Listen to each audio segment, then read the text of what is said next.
Hi friends, இது ஜெசி rice. நான் Jessica Vinolia. சமீபத்தில் அந்த நீட் எக்ஸாம் எழுதி தோற்று போன ஒரு பொண்ணு ரொம்ப டிப்ரெஸ்டாக இருந்தாங்க.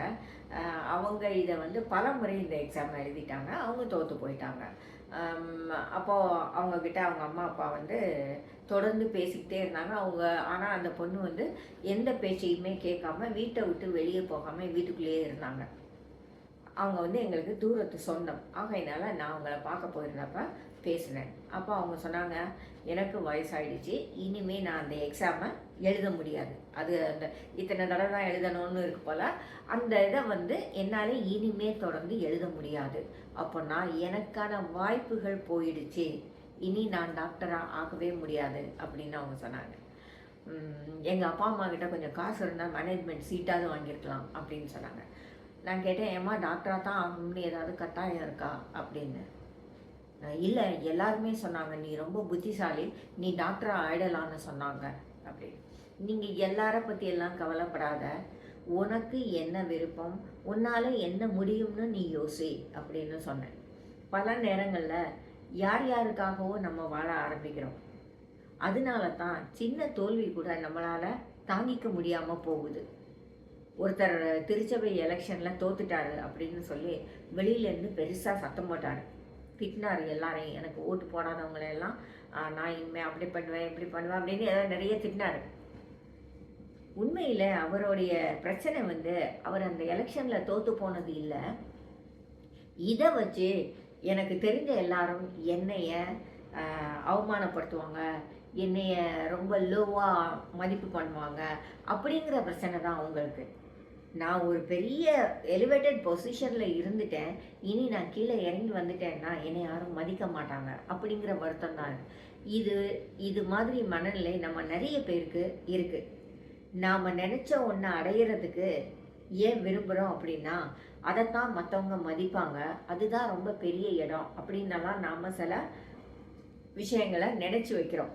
அது கிடைக்கல அல்லது அது நிறைவேறலை அப்படிங்கும்போது அதனால நமக்கு வர்ற வருத்தங்கிறது எப்போவுமே புற காரணிகளை சார்ந்ததாக இருக்குது. அவங்க என்ன சொல்லுவாங்கன்னு தெரில, அப்பா அம்மா என்ன சொல்லுவாங்கன்னு தெரில, இனி எவனாவது என்னைய மதிப்பானா, இதுக்கு கூட உனக்கு வக்கீலியான்னு கேட்பான்ல, இப்படிங்கிற எண்ணங்கள் தான் தோல்வியை பெரிசாக்கி நமக்கு காட்டுகிறது. மற்றபடி நாம் தோல்விக்கு பயப்படலை, தோல்வியை பற்றி கவலையும் படலை. பல நேரங்களில் மற்றவங்களோட பேச்சுக்கு தான் நம்ம கவலைப்படுறோம். இதை நாம் கொஞ்சம் அனலைஸ் பண்ணி பார்ப்போம். தோல்விங்கிறது நாம் கவலைப்பட வேண்டிய அவசியம் இல்லை. தோல்வியை பற்றி மற்றவர்கள் அடிக்கிற கமெண்ட்டை பற்றியும் கவலைப்பட வேண்டிய அவசியம் இல்லை. தோல்விங்கிறது முயற்சியுடைய ஒரு பங்கு. எல்லார் லைஃப்லேயும் தோல்விகள் இருக்கும்.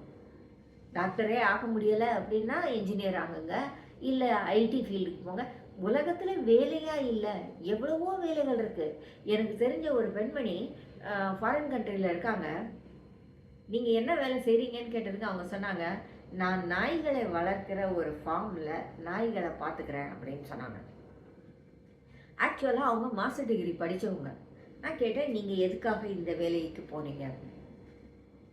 எனக்கு இந்த வேலை ரொம்ப பிடிக்கும், அதனால நான் இந்த வேலைக்கு வந்திருக்கேன். எனக்கு இதில் எந்த வருத்தமும் இல்லை, தொடர்ந்து நான் இந்த வேலையை தான் செய்வேன். ஒரு 10 வருஷம் இதில் எனக்கு அனுபவம் கிடைச்சதுக்கப்புறம் நானே ஒரு நாய்களுக்கான இல்லத்தை உருவாக்குவேன் அப்படின்னு அவங்க சொன்னாங்க. இந்த மனநிலை நம்ம ஊரில் எல்லாருக்கும் வந்துடுமான்னு எனக்கு தெரியலை. நம்ம இன்னமும் வேலை, படிப்பு இது எல்லாத்தையுமே ஒரு ஒரு கௌரவம் சார்ந்த ஒரு விஷயமா பார்க்குறோம் இல்லையா? அது இல்லை. நம்ம மனசுக்கு பிடிச்சதை படிக்கவும், நம்ம மனசுக்கு பிடிச்ச வேலையை செய்யவும், வாழ்க்கையில் சந்தோஷமாக இருக்கிறதும் தான் நமக்கு ரொம்ப முக்கியம். தோல்விகளை பற்றி நீங்கள் கவலைப்படாதீங்க. தோத்தாலும் வாழ முடியும். ஜெயிச்சவன் மட்டும்தான் வாழலான்னு இந்த உலகம் இல்லை. தோற்றவர்களுக்குமானது தான் இந்த உலகம். ஆகையினால எந்த விஷயத்திலே, படிப்பு, வேலை, வாழ்க்கை எதிலே நீங்கள் தோற்றிருந்தாலும் அதை பற்றி கவலைப்படாதீர்கள். தொடர்ந்து நீங்கள் உங்கள் வாழ்க்கையை வாழுங்க. உங்கள் வாழ்க்கை உங்ககிட்ட தான் இருக்குது. இந்த இடத்துல நின்று போன வாழ்க்கை இன்னொரு பக்கமாக திரும்பி போகும். உங்களுக்கான வாழ்க்கை உங்ககிட்ட தான் இருக்குது. ஆகையினால தைரியமாக தொடர்ந்து செல்லுங்க.